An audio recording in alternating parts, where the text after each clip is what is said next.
Hi, my name is Justin, aka Ghost Reader, and today I am going to be doing a book review, and that is a review of the book Hero of Two Worlds, the Marquis de Lafayette in the Age of Revolution by Mike Duncan. I got this as an arc from Public Affairs, so I'd like to thank them for the chance to review this book, and this book comes out on the 24th, so if you are interested, you can pick it up then. Um, I have been looking forward to the publication of this book for a while um, because disclaimer, I'm a fan of Mike Duncan. I listen to his podcast, History of Rome and Revolutions. When he announced he was writing a second book, I was like, I have to try to get a review copy. And I did. So, once again, I'd like to thank Public Affairs for that. So, basically, this book is a biography of Marquis de Lafayette. I hope most Americans know who he is, but he was very important in the American Revolution, the French Revolution, and also the setup of the July monarchy. So he was actually involved in three revolutions. And this biography takes you through his life from being a young, brash teenager with these, ideas of changing the world to actually being involved in events that change the world in the way that we kind of think of things like freedom, democracy. Mike Duncan takes us through that. I thought he did a very good job of bringing out the world in which Lafayette lived in, bringing out his character as well in the book, especially like you go from seeing him being like this brash teenager who wants to go out and conquer the world, even though his personality, from people looking from the outside in, it looked like he was just going to be like just another noble. His personality didn't seem to be fit the type of person you would think of when you thought of someone who was going to be a hero or well known. And instead, because of his convictions to liberty and his ideas of democracy, that and like a lot of good luck and a lot of him creating a lot of opportunities, going for things where people are like, no, I don't think that's going to work. Him going like, yeah, I'm going to go to America. I don't care. Like, if it's technically illegal, I'm going to go fight for American democracy in America because I think that I think that those ideals are good and that's something that I want to fight for.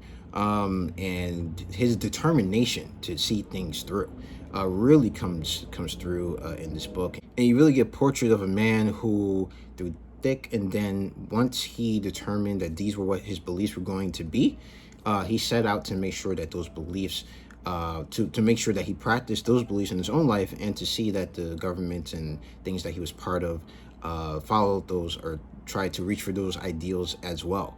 You get really exciting description of him in the American Revolution. You get really in-depth look at his activities during the French Revolution and how, during his career, he reached great heights and he also reached really low lows as well, and how that all turned out for him. He also seemed to be like at the right places at the right times and sometimes at the wrong places at the wrong times. He does a good job of not only bringing out the great things about Lafayette, but also talking about some things of his that were not so great. Like for the fact that when he kind of needed to be involved in political intrigue, kind of didn't.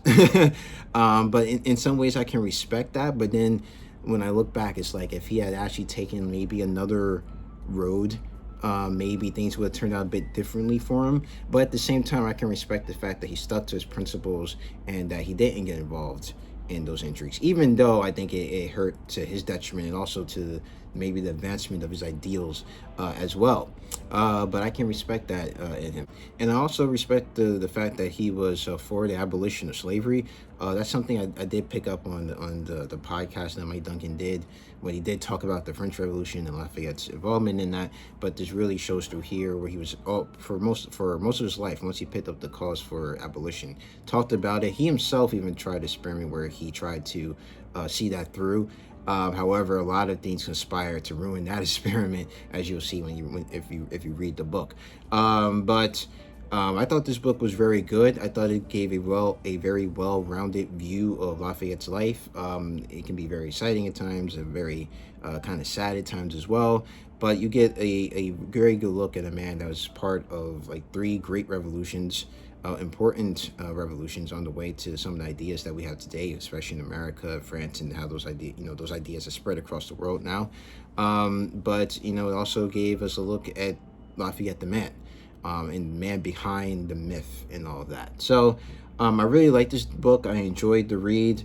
So I'm going to give it a 4.5 out of 5 stars. If you are interested in learning more about Lafayette, I think this is a very good book. Seeing his place in history, seeing why like a lot of places in the United States are named like Lafayette, Street, why there are monuments of Lafayette in certain places named Fayetteville and stuff like that. So it was cool. Learned a lot of cool stuff, not about him, but also about the United States as well. If you're interested in revolutionary history, interested in the person Lafayette himself, or like that period, I think this is a very, very good book to read. So that's going to be it for this review. The history reading challenge is still going on. I actually finished this book as part of the history reading challenge. So you can check that out, what that is. I'll leave the links down in the description box below. But if you like this video, please hit the like button. If you want to see more videos from me, please subscribe. You can follow me on Twitter at GhostReads28, on Instagram at Justin the Ghost Reader, and on Goodreads. The link to that is down in the description box below. So as always, keep reading, and Black Lives Matter.